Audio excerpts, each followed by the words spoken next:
अयोध्यामध्ये मोठा असा भगवा ध्वज पंतप्रधान नरेंद्र मोदी यांनी फडकवलेला बघायला मिळतात आणि अतिशय आपल्या भावना त्यांनी ज्या आहेत त्या दिसलेल्या डोळ्यांनी व्यक्त केलेल्या बघायला मिळतात। हे खरं तर अशी भगवी पताका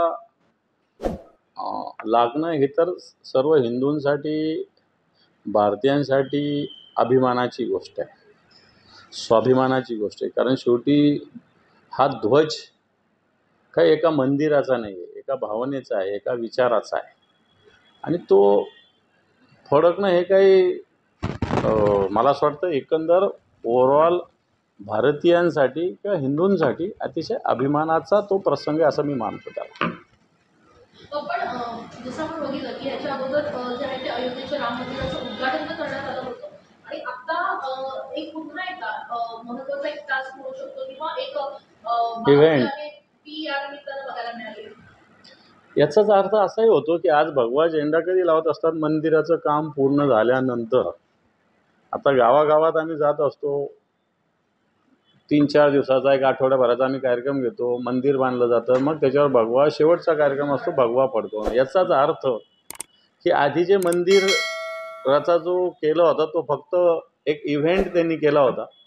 मंदिर खऱ्या अर्थानं पताका लावल्यानंतरच पूर्ण होतं, तर इतक्या दिवस ते अपूर्ण मंदिर होतं आणि मला असं वाटतं मताच्या राजकारणापायी ही भारतीय जनता पार्टी करते सगळ्यात मोठं दुर्दैवी आहे। मंदिर होणं चांगलं आहे, मंदिरावर पताका लागणं चांगलं आहे, पण भारतीय जनता पार्टी पंतप्रधानांच्या मार्फत याचं राजकीयकरण करतं आणि मताची गोळाबेरीज करतं, हे सगळ्यात मोठं मला असं वाटतं दुर्दैवी आहे।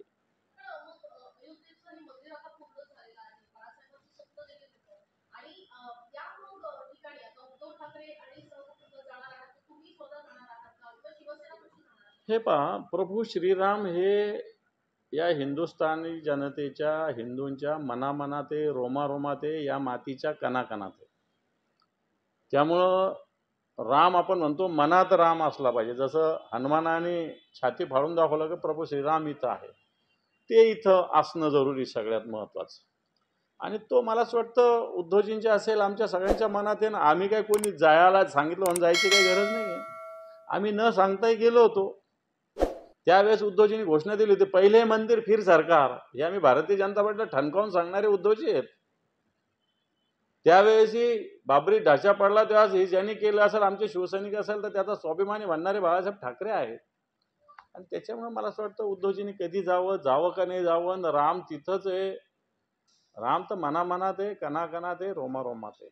ह्या मानणाऱ्या हा विचार मानणारे आम्ही आहोत आणि जाऊ ज्यावेळेस जायचं। यांनी सांगितलं आणि यांनी विचारलं म्हणून आम्ही जाण्याची गरज अशातलं मला नाही वाटत काही।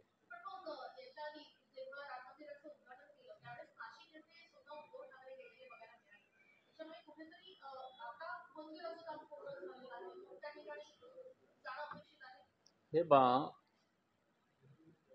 उद्धवजींनी ज्यावेळेस तिकडे रामाचं हे होतं, यावेळेस इथं काळा राम मंदिरामध्ये दर्शन घेतलं होतं। काळा राम मंदिराचा इतिहास आपल्याला चांगल्या पद्धतीनं माहिती आहे की या मंदिरामध्ये अस्पृश्यांना प्रवेश नाकारला होता। त्याच्या विरुद्ध संविधान निर्माते डॉक्टर बाबासाहेब आंबेडकरांनी संघर्ष केला होता आणि इथं अस्पृश्यांना प्रवेश द्यायला भाग पाडलं होतं। तो विचार घेणारं आमचं हिंदुत्व आहे, लक्षात ठेवा। प्रबोधनकारांचं हिंदुत्व, बाळासाहेब ठाकरेंचं हिंदुत्व। त्यामुळे उद्धवजींनी रामाच्या मंदिरात जाऊन दर्शन केलं। आताही आपण करतच असतो, दररोज करतो, ज्याला शक्यतो दररोज करतो, आठवड्याला करतो, महिन्याला करतो, 4 महिन्याला करतो। पण त्याचं भाषण, त्याचे फोटो, त्याची सिनेमाग्राफी ही करण्याची गरज आहे असं मला नाही वाटत ना काही।